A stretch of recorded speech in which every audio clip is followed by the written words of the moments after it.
গরিবের লাক্সারিয়াস দোলনা। টাকা নেই তো কি হয়েছে, বুদ্ধি তো আছে। বুদ্ধি খাটালে অনেক কিছুই করা যায়। হ্যালো এভরিওয়ান, নমস্কার সবাইকে, আসসালামু আলাইকুম। আশা করি সকলেই ভালো আছেন, আমিও ভালো আছি। আজকে আপনাদেরকে একটি ইউনিক কাজ দেখাবো। তো সেই কাজটি দেখতে হলে অবশ্যই আমার ভিডিওটি না টেনে ফুল ভিডিও দেখতে হবে। কাজটা হচ্ছে একটি চাউলের বস্তা দিয়ে আমি কিভাবে আমার বেলকনিতে দোলনা বানালাম, এই সব কিছু আমি আপনাদেরকে দেখাবো।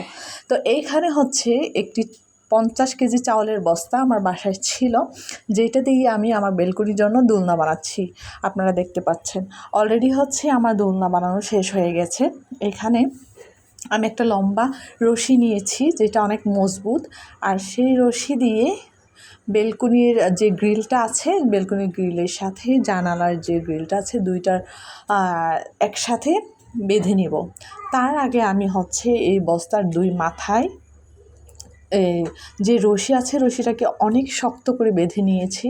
দেন হচ্ছে এইবার জানালার গ্রিলের সাথে এক সাইডে হচ্ছে বেঁধে নিয়েছি। তো খুব শক্ত করে বাঁধতে হবে, যাতে করে এটা আবার খুলে না যায়। কারণ যদি শক্ত করে মজবুত করে বাঁধা না হয়, তাহলে দুলতে গেলে সেটা আবার হঠাৎ করে খুলে যেতে পারে, তখন আবার অ্যাক্সিডেন্ট হওয়ার পসিবিলিটি থাকবে। তার জন্য হচ্ছে সাবধানে এবং খুব কেয়ারফুলি ভালোভাবে এটাকে বেঁধে নিতে হবে। তো এক সাইডে আমি খুব মজবুত করে ভালোভাবে টেনে টেনে বেঁধে নিচ্ছিলাম। দেন হচ্ছে এক সাইডে যখন কমপ্লিট হয়ে যাবে, অপোজিট সাইডেরটাও আমি সেমভাবে শক্ত করে বেঁধে নিব। তো এক সাইডে শেষ হয়ে গেছে, আর এক সাইডেরটা এই তো শক্ত করে বেঁধে নিচ্ছি।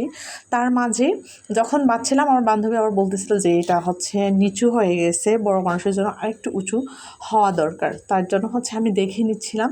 দেন হচ্ছে পা দিয়ে হালকা একটু দুলিয়ে দেখছি যে আসলে ঠিক আছে কিনা, নাকি আর একটু উঁচু করতে হবে না আরও নিচু করতে হবে, সেটা দেখে নিলাম। দেখলাম যে পারফেক্ট। তারপর হচ্ছে এই সাইডেরটাও আমি সুন্দর করে বেঁধে নিয়েছি। আমি এটা হচ্ছে দেখেছি আমাদের এখানে অনেকে গাছের মধ্যে এইভাবে বেঁধে নেই, এবং বেঁধে ছোট বেবিদের জন্য সুন্দর করে হচ্ছে দোলনা বেঁধে দেয়। তো ওই বুদ্ধিটা আমার মাথায় এসেছে যে আমাদের যেহেতু বেলকনি কিছুটা বড় আছে এবং দুই সাইডেই যেহেতু হচ্ছে গ্রিল আছে, তো এইটা বুদ্ধিটা কাজে লাগানো যায়। এবং দিনের বেলা বা যখন গরম হবে, এখানে বসে বসে হালকা একটা দোলা দিলে কি প্রশান্তি। তো আমার দোলনাটা কেমন হয়েছে অবশ্যই জানাবেন, আশা করি অবশ্যই ভালো হয়েছে। তো যাদের হচ্ছে বাসায় এরকম আমার মতো সুন্দর বেলকনি আছে এবং দোলনা কেনার মতো ওই রকম লাক্সারিয়াস দোলনা কেনার মতো কোনো টাকা নেই, তারা হচ্ছে আমার মতো করে এইভাবে হচ্ছে দোলনা বানাতে পারে। দেখুন, এখন আমি আপনাদেরকে দুলে দেখাবো দোলনাটা কেমন হয়েছে। অবশ্যই কমেন্ট করে জানাতে ভুলবেন না। আমার কাছে তো অনেক ভালো লেগেছে। প্রথমে হচ্ছে ভয় পাচ্ছিলাম যদি পড়ে যায়, ছিঁড়ে যায়, তার জন্য হালকা একটু দুই সাইডে ধরে হচ্ছে আমি দুলছিলাম।